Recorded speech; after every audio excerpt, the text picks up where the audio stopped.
톡톡 버스터즈. 이건 내가 대학생 때 겪었던 아주 무시무시한 결혼식 얘기이다. 그 당시 나는 여름방학을 앞두고 아르바이트를 찾고 있었다. 애니메이션 블루레이 사고 싶은데 지갑에 300엔밖에 없어. 이걸로는 점프밖에 못 사잖아. 도라에몽, 시급이 높고 좋은 아르바이트 좀 소개해줘. 누가 도라에몽이야. 난 파랗지도 않거든. 그러는 넌 초록색이잖아. 내가 무슨 슈렉이냐? 알바 찾는 거면 내가 소개해줄까? 단기 알바긴 한데 시급은 꽤 괜찮아. 하느님, 부처님, 히카리님, 부디 저한테 소개해주세요. 결혼식장 아르바이트인데 어때? 점장님이 부탁하셨거든. 뭐, 결혼식장? 태어나서 남친 한 번 못 사귀어본 내가 결혼식장에? 그리고 왠지 책임감이 무거운 일 아니야? 이건 단기 알바라 괜찮아. 접시나 음료수만 옮기면 되거든. 테이블 하나 담당하거나 그렇지도 않아. 그리고 전에 음식점 알바도 해봤잖아. 접객 경험이 있으면 분명 괜찮을 거야. 뭐 해보긴 하겠는데. 그리고 이번에는 좀 특별한 사정이 있는 알바거든. 그렇게 나는 히카리가 소개해준 결혼식장에서 딱 하루 동안만 알바를 하게 됐다. 히카리 말대로 내일은 거의 잡일들이었지만 그래도 그 전날 연수를 꼼꼼히 들었다. 긴장한 채로 결혼식장에 갔는데 왠지 상태가 이상했다. 신랑 신부는 엄청 행복해 보이는 선남선녀였고 가족들도 무척 즐거워 보였다.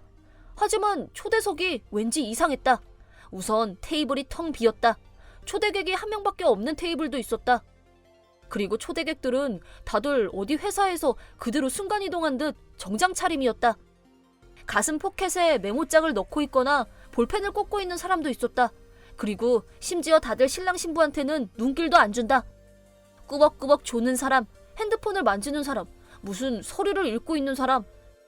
신랑 신부를 보곤 있었지만 매섭게 노려보는 남자도 있었다. 약점 분석 게이지 30%. 그 사람들의 태도는 결혼식이 시작돼도 그대로였고, 웨딩 케이크 커팅식입니다. 잠시 대화 시간 갖겠습니다. 신부님의 편지입니다. 약점 분석 게이지 60%. 영웅거리도 없고 친구석에 아무도 안 와서 친구의 축사도 없었다.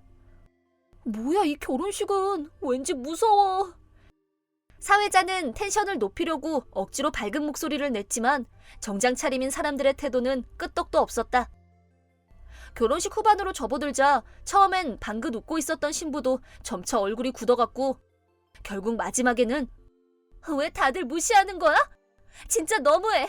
결혼식이 왜 이따위가 된 거야? 괜히 결혼했어. 라며 울기 시작했고 옆에 있던 신랑은 안절부절했다. 약점 분석 게이지 90%. 신부는 식장 스태프와 신랑에게 이끌려 대기실로 이동했고 사회자는 다시 기합을 넣어 잠시 휴식 시간 갖겠습니다. 라며 프로그램을 변경했다. 화장을 고치고 돌아온 신부는 그 후로 쭉 웃음기 없이 흑흑 울상을 지을 뿐이었다. 결혼식장이 아니라 장례식장 아니야? 싶은 어두운 분위기 속에서 결국 여차저차 결혼식은 끝이 났다. 식장 정리를 하고 있을 때 식장 직원들이 소근대는 소리가 들려왔다. 야, 각오는 했지만 대단했지? 우리 회사 개업 후 첫 번째 대참사 아니야? 그래도 전부 계획대로 됐잖아. 뭐 그렇지. 무슨 계획? 그러고 보니 히카리가 알바 소개해줄 때 특별한 사정이 있댔는데 퇴근길에 히카리한테 물어봐야지.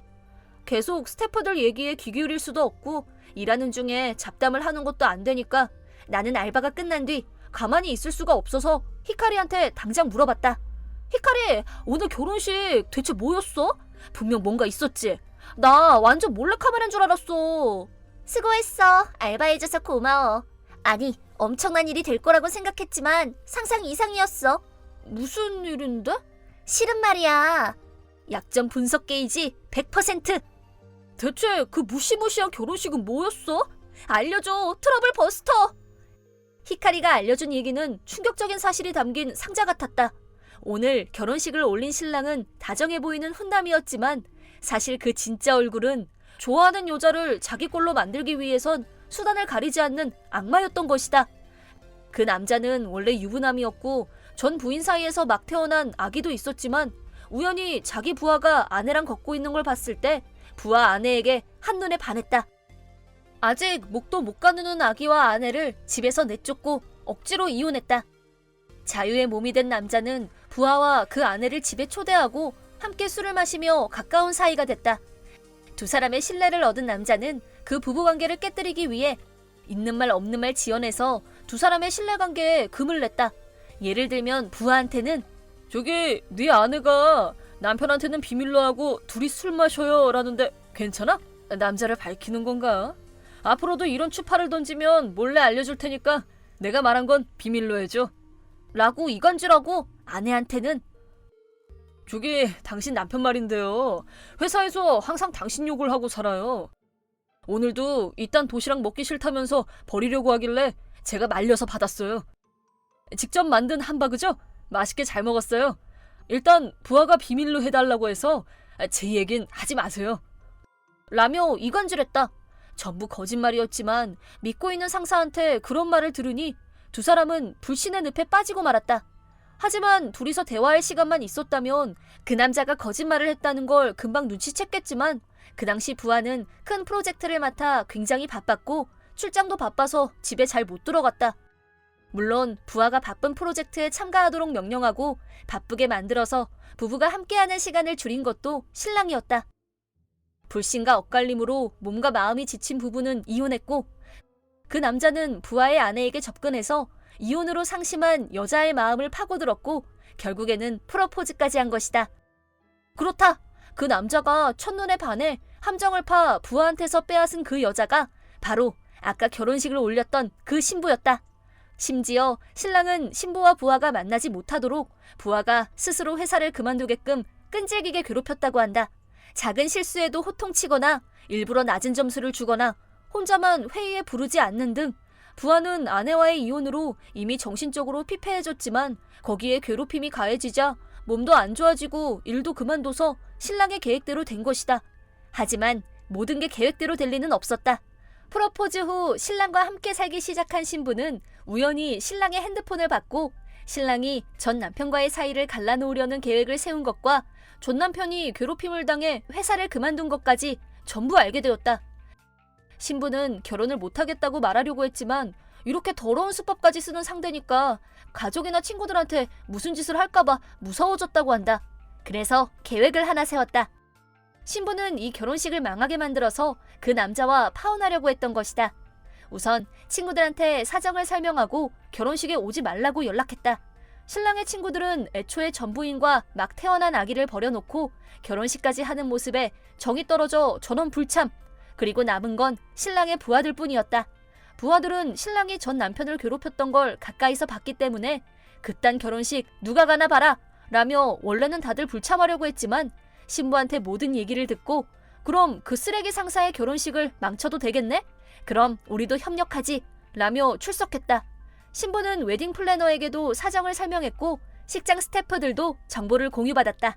그래서 직원들은 사정을 알고 있었던 것이다. 그리고 부하들은 신랑 신부를 완전히 무시했고 상복을 입고 갈까 하는 얘기도 나왔지만 그건 지나친 것 같아서 전부 검은 정장으로 통일.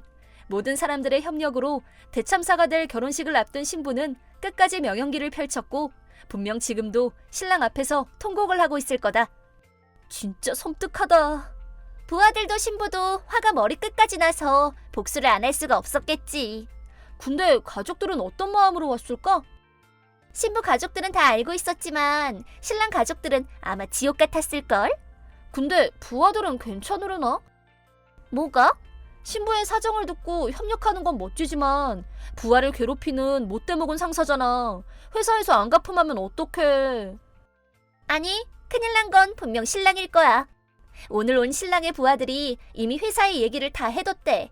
신부의 전 남편을 괴롭힌 것도 지금껏 부하들한테 한 갑질도 거기다 신부를 손에 넣으려고 한 짓까지 전부.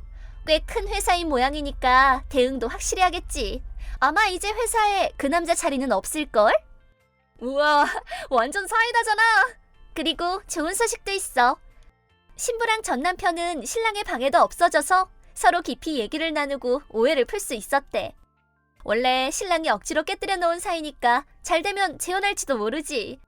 그리고 전 남편이 신랑을 고소할 거라고 했대. 정말 잘 됐으면 좋겠다. 그렇게 여름방학이 끝나고 대학에서 히카리를 만났을 때 후일담을 들었다. 결혼식이 끝난 후 신부는 대기실에서 아무한테도 축복받지 못하는 결혼은 하기 싫어 라고 엉엉 울었고, 그 결혼식에 크게 당황한 신랑의 가족들도 결혼은 그만두는 게 어떻겠니? 라며 신랑을 설득해 두 사람은 파혼했단다. 결혼식 후에 혼인신고를 할 예정이었어서 아직은 약혼 단계였던 게 다행이었다.